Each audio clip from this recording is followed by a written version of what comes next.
And back behind those horses, I Am Unstoppable. Osmosis at the clock tower, led by a length to Shinzo. Arkansas Kid and I Am Unstoppable is running on. The leader, Osmosis, with 50 metres to go. Osmosis is clear and will take it out. Ladies and gentlemen, welcome back to the Mox Sports Presents the Quaddie Poddy, of course, trying out the live stream again. If you're joining us on YouTube, thanks for being here. If we're in your ears, as always on the Thursday morning, thanks for being here as well. Cashy, joined by Nicko. How are you, mate? Yeah, doing well, mate. Racing's it's great to have it back, isn't it? Footy finals as well. It's a pretty exciting time for punting and for different reasons. So I'm going really well. Yeah, look, there's a lot to discuss. Fair warning, punters. You know, we might end up with the 45 minutes, the standard today, but don't be surprised if we go over. There is so much to discuss. We've got a lot to unpack from last week. We've got a lot to unpack this week, plus plenty of listener questions coming in, and we're going to try and do our best, to get to all of them. So we may as well just crack straight into it. Last week, another fat week for the pod, 6 big winners, mate. And in races 3 to 7 at Randwick, just bang, bang, bang, bang, bang. Yeah, it did well. Got a bit. I thought we were going to start off real well with Cheerful Legend. My horse started off nicely. Oh yeah, we were a nose from having like 8 or 9 winners. We were in a lot of photos. Yeah, it finished well. It's going to get an experienced jockey on it in the future now, which will be good. But pretty annoying. Lost in the bob of the head in the end. I was also very annoyed that I didn't go Northern Eyes. I was that close to going it. It is what it is. So but yeah, I was out at a wedding on the weekend, so I got to watch some of the big races when I could. Went back and watched a lot of replays, but I didn't get to watch much of it live.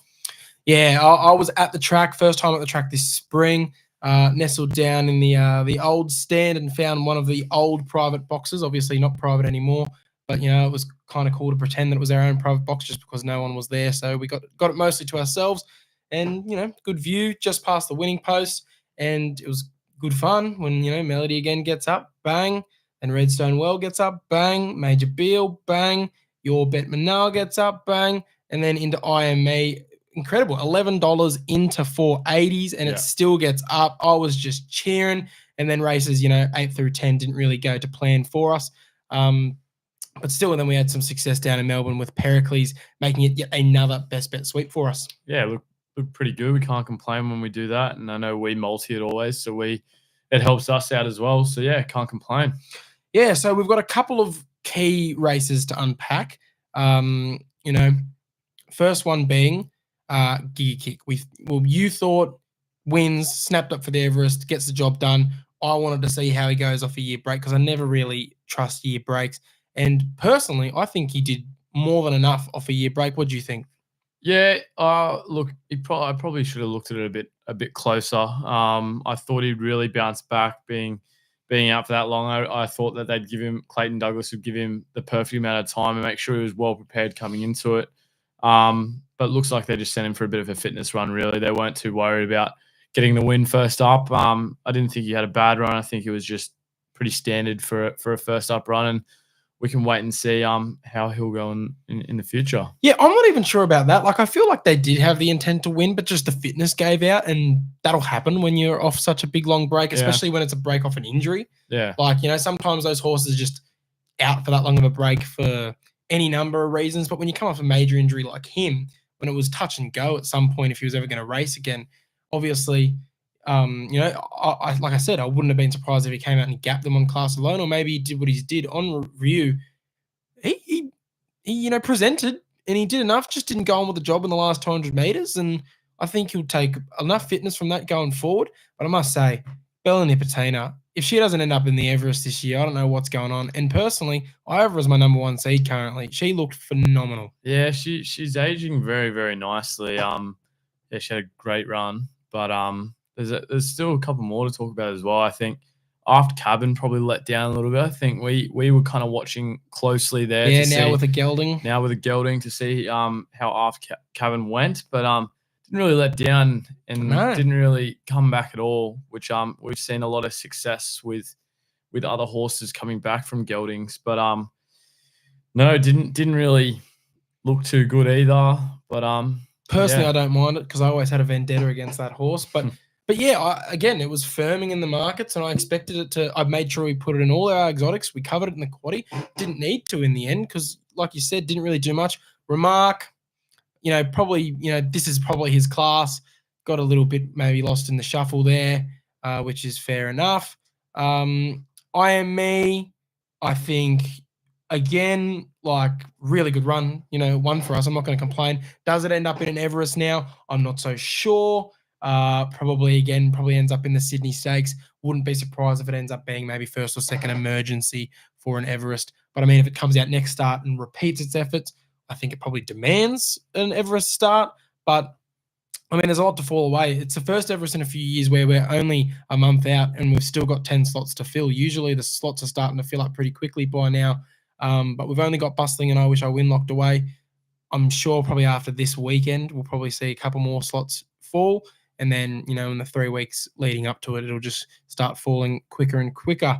The other big one that you just, made a big call, it's Her Race to Lose, which again, I was with you. I didn't want to be on her because, again, I don't really love the horse. And I thought maybe she had a chance of faltering, but it was Her Race to Lose. And she did in fact lose it, but through no fault of her own, in my opinion, Amelia's Jewel. Yeah, I thought she did it right. Like I said, it was always going to suit her not to be a big day where all the attention's on her. It was definitely one that she could win early to get her confidence up and to get the camp in good spirits. But yeah, I thought she had a pretty decent run. She just got beaten by a better horse on the day, but I still think she was the best horse in that race. Yeah, Royal Patronage. I'm spewing I didn't tip it at like 24s it was paying last time when we recorded the podcast because I knew it was going to have a cheeky race. That's why I demanded that it be in our quaddie because, gay input first up, goes straight to the front of potentially leader's day. I was on Democracy Manifest, just got way too far back. Less said about that, the better.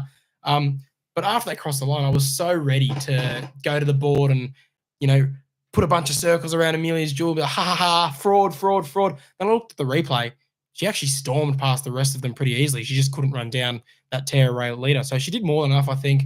She pass mark, in my opinion. Yeah. She can go second up and see what she does there, but definite pass mark. She's still on fraud watch, but she definitely isn't a fraud yet. I think that's the best thing about racing is it doesn't matter how good a horse is because, in my opinion, she was the best horse in that field by quite a bit. But a horse better on the day can just be just by that 100 meters or less, whatever it is. It's just the game. And that's just racing. And you just got to find the breaks. And that's racing. You'd think maybe it wasn't the best horse in the field, but it had the best ride and got the job done. We go down to Melbourne now to discuss the Moir Stakes. Another, horse that came out of nowhere in the last few months. It was pinstriped last week, and this week it was Mornington Glory in the Moir Stakes. Fantastic. Yeah, my old man was happy. He tipped it in the tip off, so he was very happy. We did miss this race. We were also watching the Swannies. Shout out to the Swans. Fair. That was pretty hectic. But yeah, I had a personal bet on Hayasugi in the end, just to see. I didn't think it would go as good first up, but I was like, I'll put a little bit. I think one of the bookies had a bonus bet back, whatever it was. So I was like, for every runner, if it doesn't win. So I was like, I'll have a crack. No matter what, I'll get a bonus back. And yeah, another 50 meters. Made it exciting. Yeah, 100%. Won.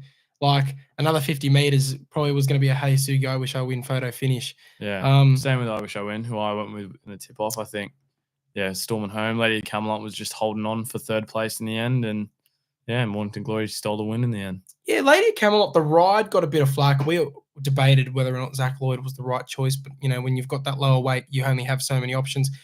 Gay Waterhouse gave him a bit of flack afterwards. Apparently, she sat with him for ages and unpacked the replay and showed him what went wrong, what you could have done better. Obviously the whole argument is should have just gone straight to the front and not let Mornington Glory have its way. Does it have the speed to have crossed Mornington Glory the way it jumped out?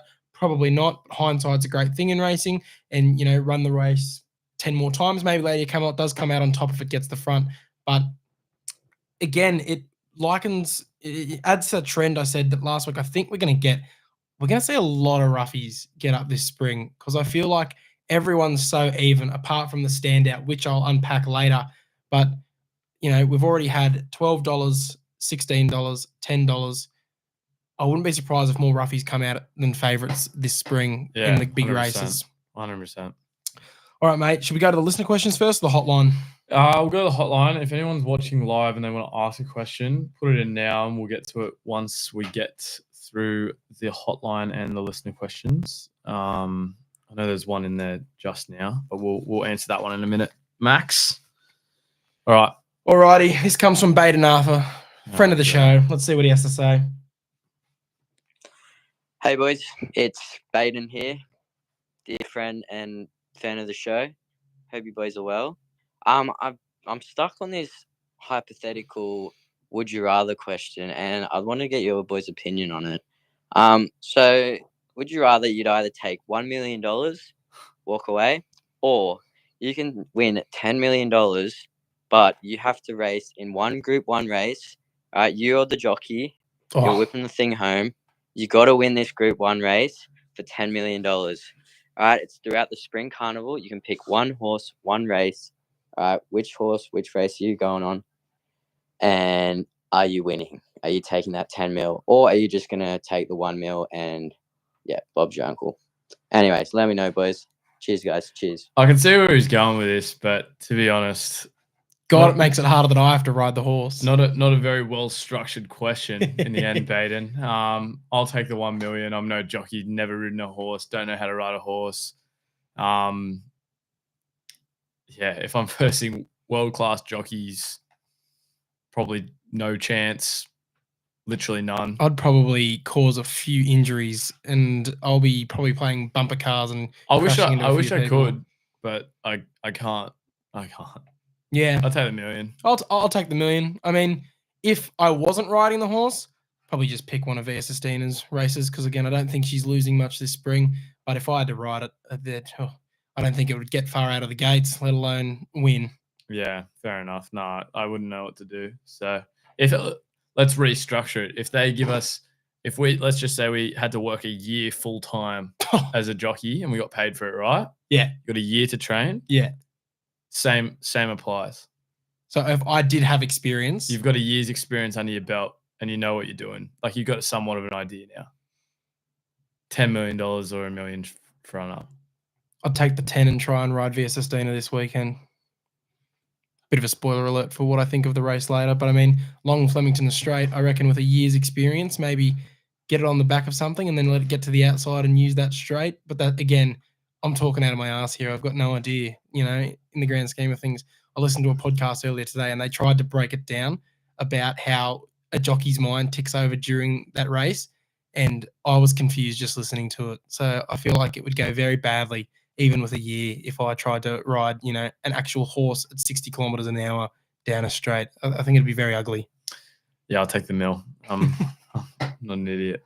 All right, this one comes from Ben Dover. Well, I have a feeling that's not his real name. Oh, really? Who do you think has the biggest cock in the Sydney jockeys room? I think J-Max got the smallest. Cheers. Great question. Jamie, no, I'll go. What a stupid question. Great question, actually. Dylan Gibbons. Dill Gibbons. I'll probably just go Nash because just the way he rides like he's got big balls. So we'll move on from that one. This one's from, I feel like it's from the same guy because it says this one's from Huge Erection. So let's have a go here. I don't even think I gave you this is the same guy. The answer to my own question before. If I was a bookie, I would definitely have Nash, Ruella, odds on, biggest cock. Some of those tight gaps he takes up that fucking Remick straight. Good Lord. Yeah, fair. Basically what I said. We'll move on. Thank you, Bend Over, Huge Erection, whoever it is actually out there. Thank you for that. Charlie Manning, Mr. Shower Bets is back. It's becoming a regular segment on this pod. Let's see what he's got for us this week. Hey boys, Shower Bets here. Got a few plays. I'm going to start off with this, and I just think it wins easily. There's some good horses in there, but its last start looked amazing, stepping up, bang, perfect. All right, so we got that off. I like Snack Bar. Down at Rosehill. I think Mayfair look good, but yeah, I like Snack Bar. Who else have we got? Cool. Remember, Growing Empire. I just think Growing Empire gets it done. I mean, I know I'm going with all the favourites here, but I think gets it done. And Jolly Star, once again, just gets it done. I would like to put like a cheeky multi of Jolly Star, Growing Empire, and Via Sustina in a multi. I think that goes well. And I know I'm picking favourites this week, but I only had one winner last week in Hercules. On to this week, boys. Cheers, shower bets. Thanks, And, mate. All Too right. easy. Hopefully, boys, but Oh, he's still going. got to place in the shower bets every week. Come on. okay. Hopefully, he has a bit more success. So he's 1 for 6 at the moment. Hopefully, a bit more success there. We move on to Lachlan Howard, long-time listener of the pod. Let's see what he has to say. Good afternoon, boys. Just a bit of head noise here after back-to-back weekends that are probably even or down on the punt due to absolute fuckery of group races that just shit things happen. When is Animo coming back, and why did James Cummings do this to me? Oh, I feel that. Feel that. Bring Animo back. Enough of this breeding stuff. We need him back. I felt that man's pain through his voice just then. So, yeah, fair play. Alrighty. We finished it off with a good friend of the show, Jack Pilkington. Hey guys, Jack Pilkington here. Hopefully you're tipping my horse up for the first on Saturday, Alabama State. But aside from that, I wanted to draw the jaunty name game to your attention, which is something my family's always done for anyone we introduce to racing that doesn't know a whole heap about it and doesn't know what horses to pick. And I'll tell you something, the jaunty name multis usually come in just as much as all the other ones. So my jaunty name, each way lucky 15 for Saturday, is Wiggles, I'm a Dirty Rascal, Wagga Wagga, and Macarena. And for $1 each way lucky 15, you spend 30 bucks, and if they all win, you get about 15 grand. So I'm going to chuck that on. Hopefully it comes home, and hopefully so does Alabama State. I would have put in Lady Shenanigans, but it's running against mine, so can't do that. All the best for the weekend. Love your work, Jack. Definitely going to be speaking about Alabama State in a little bit. The jaunty name game, hey? From what I assume there, you just take a bunch of silly names, put them in and hope for the best. And you know what? We had this the other week with when Lockie called in. Name bets. Are they a thing? They definitely are. Vibe bet, name bet, omen bet. You know, we got one up. Immortal Star, that was an omen bet, bit of a name bet, and, you know, got the job done. So, fingers crossed, Jack gets that up and he's, 15K richer. Lovely stuff. All right, mate, take us to the listener questions. We've got a couple live ones. The first live one, talking with Max, do you blokes bet midweek? Only on a Wednesday. We'll put a couple out. Not too many. We usually just focus on a Saturday. Very rarely do we punt elsewhere. Yeah, put one out today, and it ran like shit. So, Saturdays are the day to be betting. Wednesdays, the odd one will come out. But, yeah, Saturdays are the days to be betting. Josh Costa, who do you like for the Everest? Field's barely out. Jolly Star looks all right. I'm not too sure. We'll wait and see. I think we'll... Got to wait for the field. It's one of those races that, they just pick who they want to pick. You may not even be the best horse like Imperatriz last year. But, next one. And then Josh goes Bella or I wish I win for the Everest. So we'll wait and see, like we said. And Max goes, how's the Tessort filly you guys bought into going? Lovely bit of horse chat. We've got them here, actually. The Ole Kirk Colt, Ole Kirk Gelding now, sorry, and the Tessort filly. Both going well. Pretty sure they're both currently out in the education. Out in the the education out in the paddocks. They both should be coming back into Richard Litt's stable sometime in the next couple months. And we're looking forward to it. Of course, we're going to do Cashy versus Nick. One of these horses is going to be mine. Nick's going to take the other one. We're going to get out there once they hit the stable and film it, and we're going to let the horses choose. We'll tease that, but the horses will be choosing their owners, and then we'll be seeing which horse goes better, Nicko's or Cashy's. And then, of course, the pictures will switch based on the side of, whose is whose. But, yeah, they're currently there, and we're very much so looking forward to it, aren't we, mate?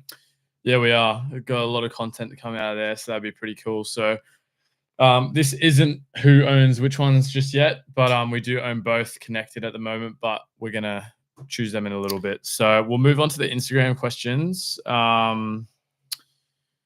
This is a good one. Favorite length of race? 1,000 meter, 1,400, 16, 2,000, etc. Give me a race over the mile. I think that sorts the men from the boys. Lovely mile race. They need to get in nice and early and time it right down the straight. Yeah, best races are over the mile. I'll go 1,400 just to change it up a bit. I do like the mile, but I think 1,400 probably. I think we do a lot of our best punting at the 1,400. A lot of horses that do well. Like that's not a bad shout, actually. We do have a lot. Favorite race day to attend? Epsom Day. Ooh. Epsom Day, yeah. 3 Group 1s on the day, plus the first 2-year-old races of the spring. And usually beers are flowing, DJs are cranking. So, yeah, Epsom Day. And I'm the Everest. Love the Everest. I think the vibe's just awesome. And what's your biggest win on the punt? You spoke about yours the other week. Yeah, my Quaddie. I won $7,000, so I'll never probably win that ever again. Yeah, I've won a couple. I think I've won like 1,200 or something. Mostly on the AFL, but haven't won too much big on the horses. Really, we bet together for our double account, so it kind of goes connected, so it all gets half. We'll do our final one. One more's come through from Tom Wilkins. Post-impressionalist or over Berkshire Breeze? ? I mean, it's a tough one. I really wanted to bet into that race this week at Flemington, but it's just a tough one. I think the racing across Flemington is very tough across the board. Most races have really good chances. You got Berkshire Breeze. All of these really in the Lexus Archer Stakes are looking for maybe a cup spell come later in the spring.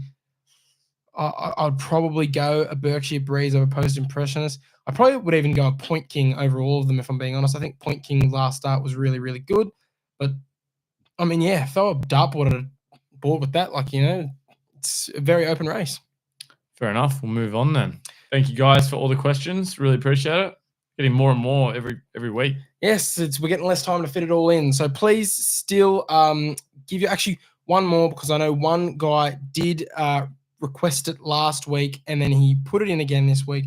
He said, what would be our ideal breeding? He always wanted to see, what was it? An Animo Imperatriz horse. He always wanted to see Animo and Imperatriz breed. So who would you want to see breed together? If I got to choose two, it's hard to go past Winks and Nature Strip. Can you imagine? But Nature Strip does not have its nuts. But imagine if he had his nuts and was able to get in. That'd probably be like the ultimate 1,200, 1,400 horse. Well, you're saying like, he doesn't have his nuts, but clearly they can't breed anyway. So it's a hypothetical. So I don't know why true. I don't know why he destroyed my dream like that. Sorry, man. I always wanted to see Very Elegant and Frankel get together, but again, that's not going to happen because Very Elegant died. R.I.P. That was morbid. But yeah, I guess those are the answers. Dream scenario, if it was possible, Very Elegant X Frankel and then Nature Strip X Winks. Okay, so we'll head to the rundown. Track report for Rosehill. Punt to the Future. Of course. Punt to the Future. We've got 2 more to put down. So we've made 3 futures bets each. We've got 2 more to give out, $50 spend each over the spring. And hopefully we find some winners. Mine this week, I'm going to Spring Champion Stakes Fearless. Resumes in the Golden Rose. Hopefully just a nice tick over, runs over the top of them late.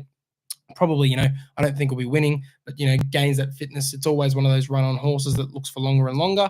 Hopefully can get out to the 2,000 meters and make a big run at $15.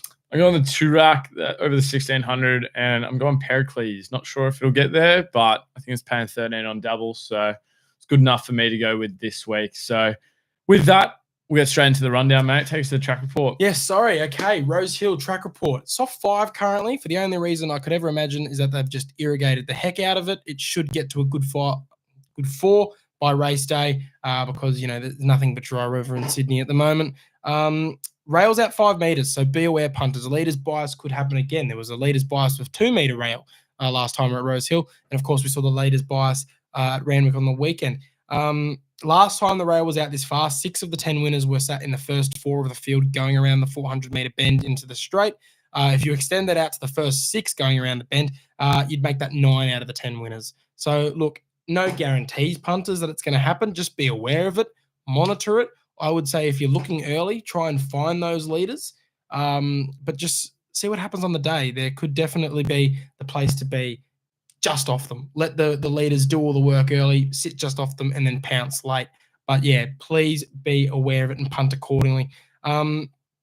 Look, I'll let you take race 1 today because I've just done a lot of talking and I've got a lot of dribble about this because I've got some mail from Jack Pilkington to go through. So I'll let the punters get a rest from my voice for the next minute or so. You take it first. I'm going with Silent Star, $11, $3.40. It's a tough race midway. I know we'll talk about Alabama State in a little bit. Like you said, Pilco's sent us through some stuff, which is good. But just to tip someone a bit different, just so we cover a horse as well. I'll go Silent Star, $11, $3.40, like I said. Last start, 4th place. Can't complain on at Canterbury with Timmy Clark on board. So that'll be me. Okay, yeah. So I've suggested that I was going to talk about this a few times now. We're finally here. Jack Pilkington, lovely bloke. We know him well.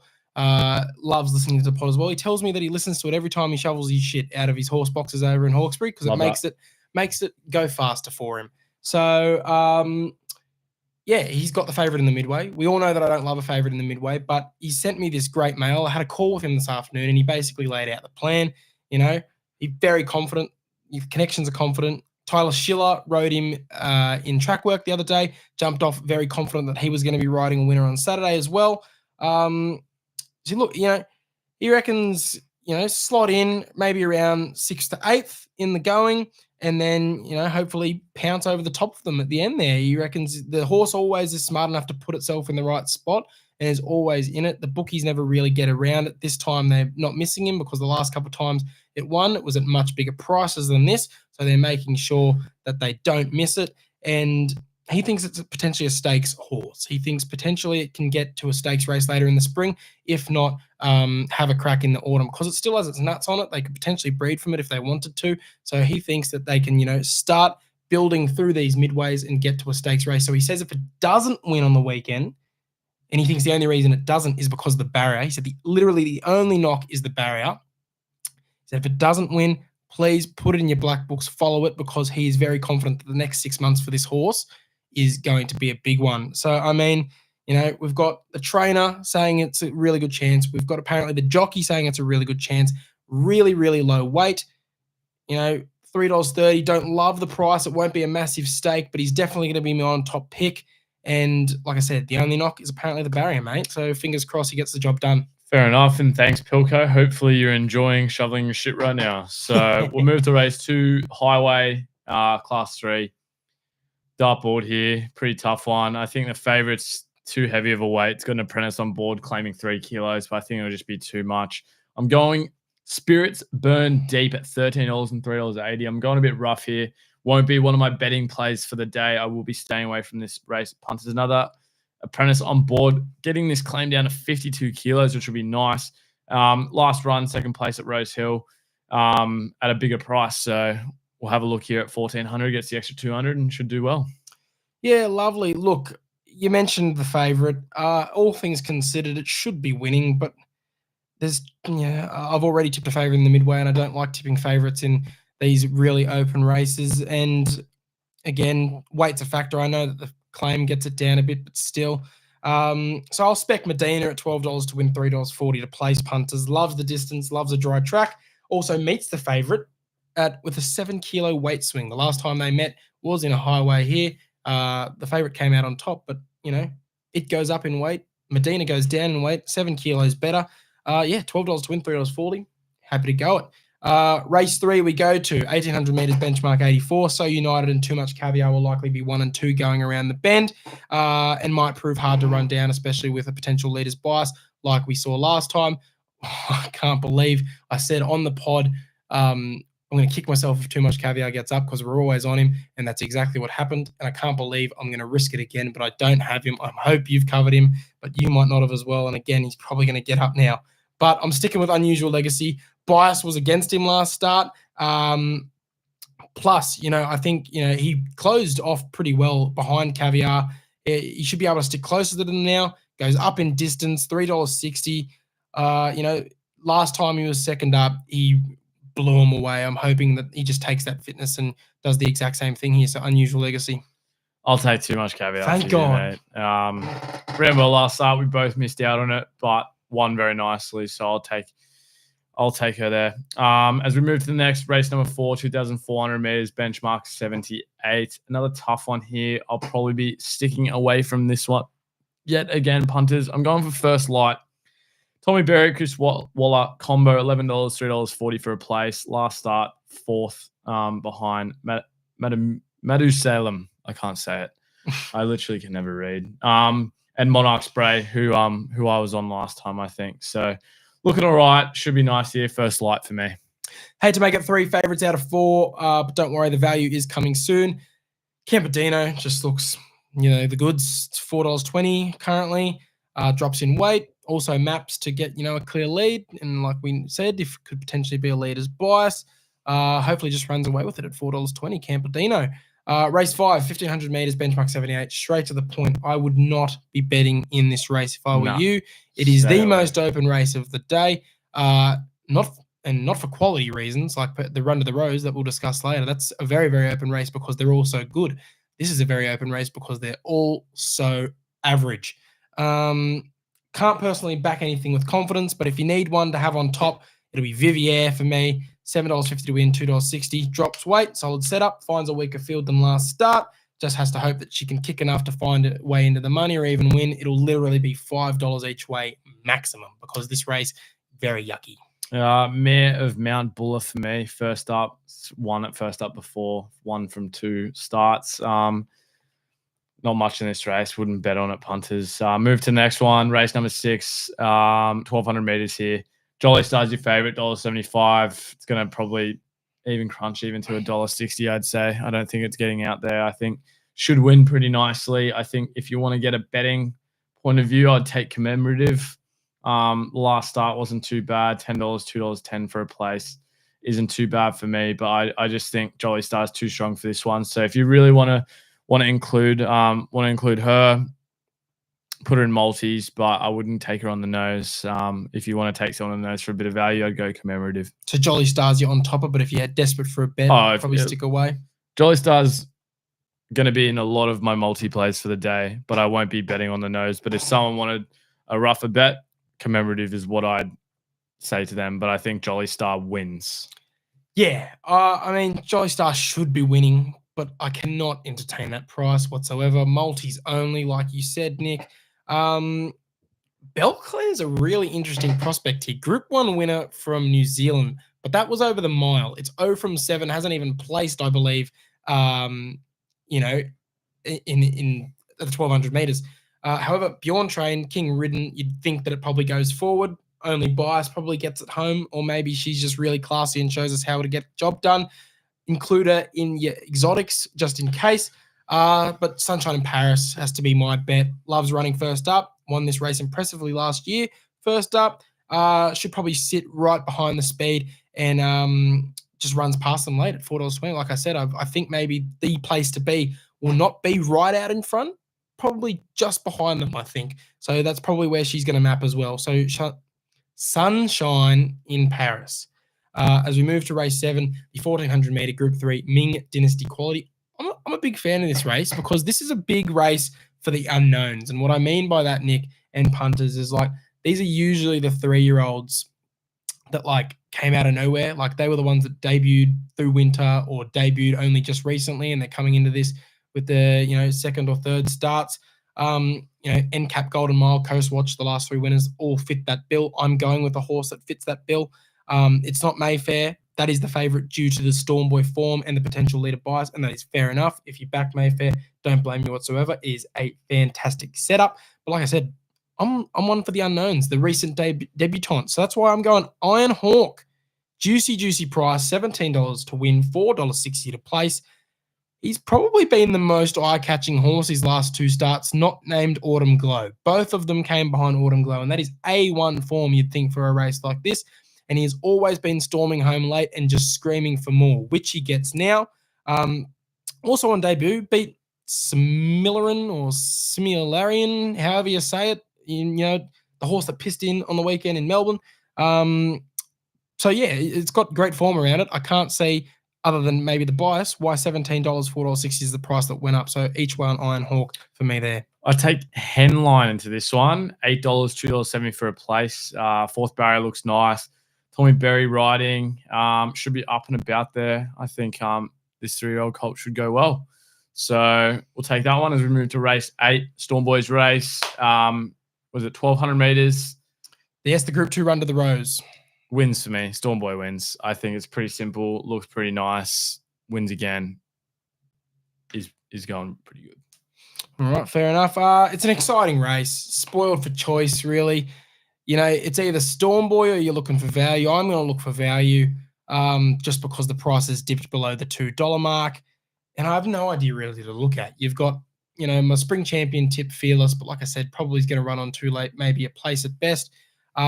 Switzerland, nice price for such a really, you know, he's such a strong horse. And you didn't think you'd ever going to see him at $7.50 the way he was running around as a 2-year-old. Traffic Warden, also a very strong chance. But I've settled on linebacker here. Likely going to be end up on the speed, be the one that's going to trail Storm Boy. So I certainly, you know, see him ending up somewhere around the finish. $12 to win, $2.70. I'm more than happy to look silly if he comes out and runs like shit at that price, because I'm probably looking, you know, Storm Boy's at $2.90, $2.70 just a place. I'm looking for a place, and then if it wins, I'm jumping for joy. Also, Fraud Watch on Bustling. Let's see if it can match up with the Eastern 3-year-olds after dominating Perth. Let's see if he can hack it here. If he wants to be a good Everest horse, he surely needs to be putting in a good run here, wouldn't you think? You'd think so. I think against Storm Boy, it will come second best. So takes the race 9, mate. Fair enough. Race 9, 1,300 meter, Group 2 Theomark Stakes. Very interesting field here. Celestial Legends is one of my favorite horses going around right now. He does usually need a run or two to get going, and he doesn't usually love these shorter distances, but he does love Rosehill. That's one thing for sure.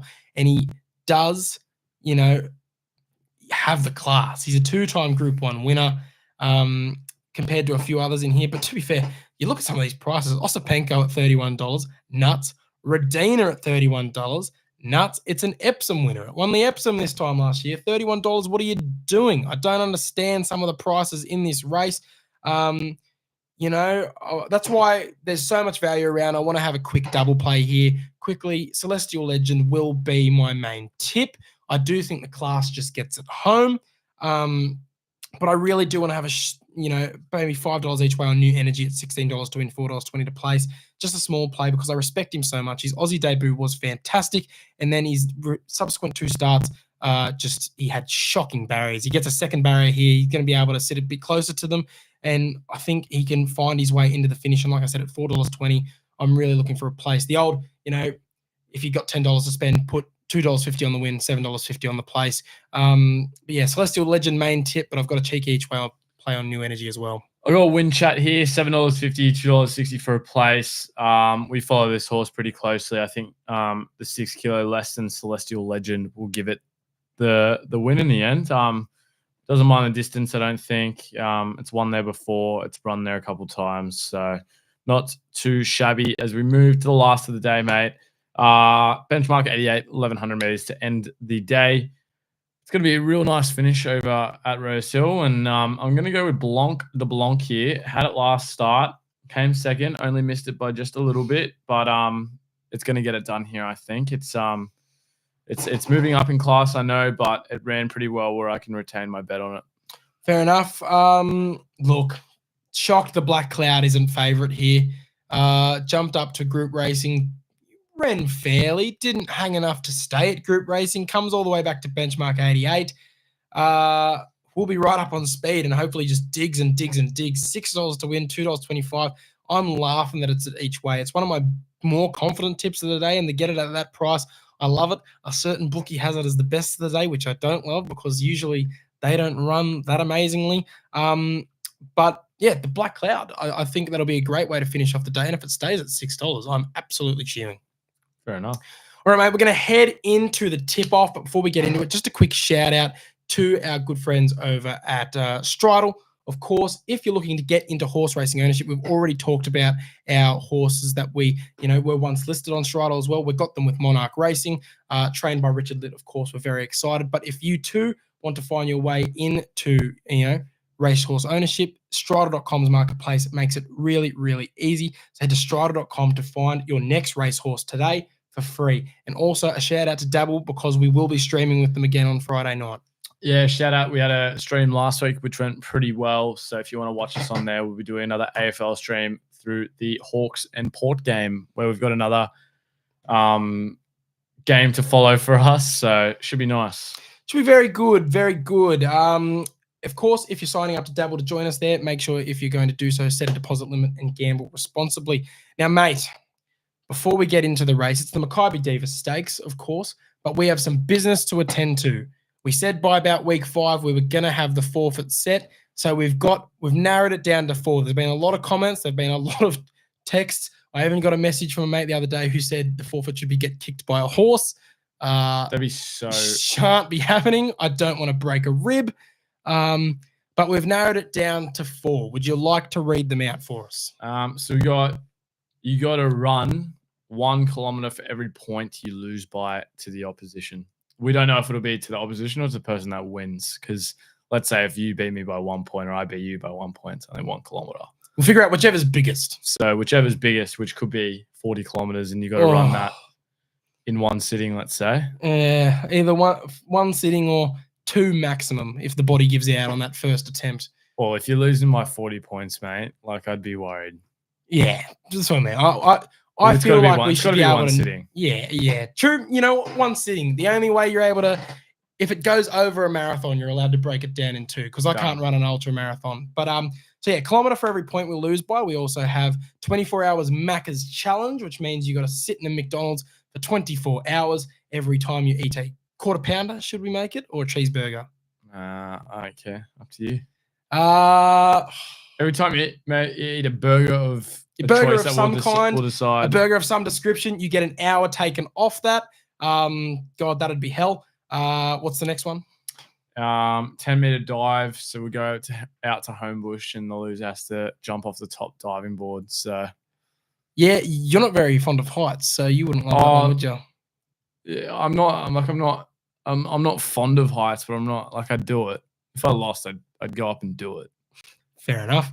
And the last one, a calendar shoot. So the loser has to shoot a calendar. That means 12 photos to go in a calendar. We might even sell them at the end if this is the one we have to do.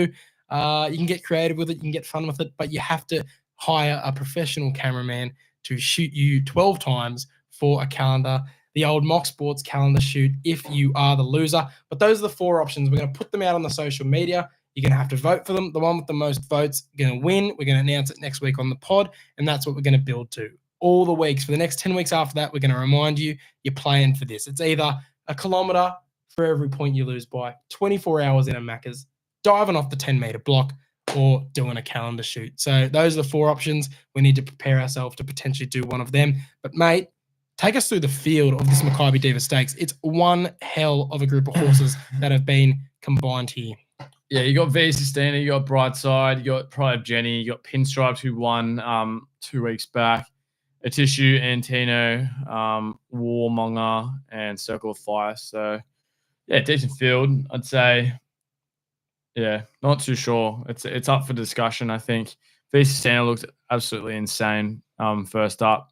Second up should look even better. Brightside looked pretty good first up. Pride of Jenny probably didn't go too well first up, but as it gets a bit more distance, it probably does a bit better. I still think it's shouting for a little bit more, but in saying that, punters, I think this is a good sign. If Pride of Jenny loses, we can cash in a bit more on a bigger race where she's running at a bit more distance, where we reckon she can win, and probably get her at the $8-9 mark and make some good money off it.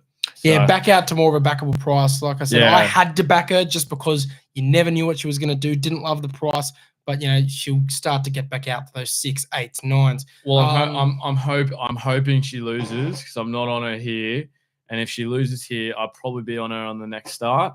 And I think that at that next start, she'll get $8-9, and I can really load into her and make some money off her. Yeah, honestly, I think I would have had Pinstriped in the can't win, but after last time, who knows what's going to happen.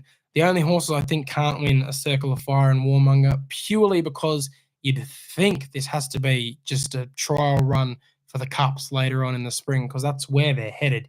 But other than that, I don't think any of the other 6 would probably shock me. Maybe an Antino would shock me, or maybe even a Tissue. But again, I wouldn't see it and go, that makes no sense. Like a Circle of Fire winning first up against these horses over the mile, that would probably make me go, okay, what the hell's happening here? But look, you have to probably narrow it down to the first 3 in the market. Sistina, Brightside, Jenny. Out of those 3, have you found your horse, or are you going outside of them? Oh, I've obviously got one inside that 3. I think it's interesting that McAvoy doesn't retain the ride now that Riff Rocket's out. J-Mac comes off Riff Rocket because Riff Rocket's had a cardiac, something wrong. Yeah, colic, I think. So you would have thought that J-Mac would have followed it down to Melbourne, was always going to ride Via Sistina over it, but surprised, like you said, that a Karen McAvoy hasn't followed down as well to ride the other Waller horse. So... then the injury ended up taking it out in the end. But I mean, look, you can make a case for all 3. Who have you gone for? Sistina, I think. I had a last start. She's the best horse in this race, I think. Probably one of the best horses in the country right now. I think it'll be close. I think Brightside finishes close in the second. Could even get the win, but I think Via Sistina should take this one out. 1600 seems to be one of her best distances, I think. Look, I'll tell you what, during the week, Miles Fitzner, he said on the radio that Pride of Jenny is not going to win a single race for the rest of the spring, and he copped a lot of flack for it. I agree with him to a certain point. I don't think I agree with the no races for the rest of the spring, but I do not think Pride of Jenny is beating Via Sistina this spring. If they ever line up against each other, I cannot see Pride of Jenny beating Via Sistina again. Now that the jockeys won't be asleep at the wheel, J-Mac's going to be able to absorb that pressure and then, probably bridge that gap a little bit more instead of letting her get 13 lengths out like the Queen Elizabeth happened. So I am that confident that Pride of Jenny will not beat Via Sistina this spring, that every time Pride of Jenny does, I'll eat, a hot pepper, whether it be a jalapeno or a habanero. I'll do it live on the pod. I'm very confident that if Via Sistina meets Pride of Jenny, Via Sistina's hitting the line first. And that starts with this weekend. I'm very, very confident that Sistina, one of the best horses in the country, is going to get the job done. $2.30. She just gets the job done. Very confident in it. Very easy. Well, we'll move to around the grounds here. I've got a couple. I've gone Flemington Race 3 Drifting, $3.80. Race 4 Growing Empire, $1.90. And then race 7, I've got Quintessa as well. I'll probably play a multi with Growing Empire, Jolly Star, and I'll probably find another one in there as well. So we'll get that posted up for you guys, because I know you guys have been following my around the ground multis at the moment because they've been going too well. I probably will include Storm Boy in there as well. So in saying that, that's probably paying about $7-8 in itself if you want to get on that. But we'll have it out on Double, which you can check out on Saturday, and we'll probably post it on Instagram. So you can check it out on there. Yeah, around the grounds, I'm going against you in race 3 down at Flemington. I've got Bulba Steel instead because of the Mornington Glory form. It just got outgunned by Mornington Glory first up, and that horse has now come out and won the Group 1.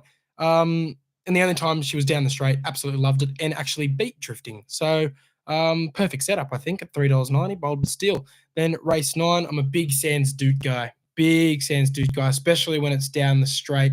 It has done some freakish things down the straight. So it's $7 to win, $2.50. I am licking my lips. But the main play around the grounds, similar. I'm going to be playing a multi. I've already posted it up on the socials. If you missed it, it's a multi of Growing Empire into Via Sistina.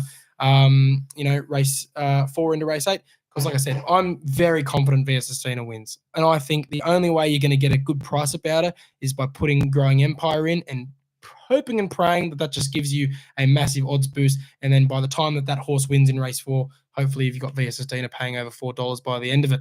But either way, I still think Via Sistina wins, whether or not the other Yulong horse gets the job done. So that's what I've got for around the grounds. Fair enough. We'll move to the quaddie. We've got race 7, Mayfair, Iron Hawk, Lady Shinoda, and Henline. Race 8, Stormboy, Linebacker, Switzerland, Traffic Warden. Race 9, Celestial Legend, Wind Chat, New Energy, and NCAP. Race 10, The Black Cloud, Ostraka, Blanc de Blanc, and we cannot leave out Foxfighter after we missed out with that last week. Never $40. again. Sorry, Will Mitchell. $50 gets you 19.5% as always. Mate, can have any bet around the country. What are you having this weekend? I think it's been pretty clear. I've got quite the horn for Via Sistina. I just don't think she loses. $2.30, Flemington race 8. The girl just gets it done. I'll take Storeboy, $2. I think I'm pretty confident with that, and they're 2 pretty decent races as well. So 100%. Could we go 3 best bet sweeps in a row? I hope so. That's all from us in the end, I think. Good luck for the weekend. Gamble responsibly as always. Do your best. Catch us Friday night for a stream on Dabble if you want to watch us. If not, don't worry about it. But yeah, good luck for the weekend. Yes, luck for the weekend. And of course, next Thursday, 10 a.m. will be in your ears just like always during the spring. See you guys.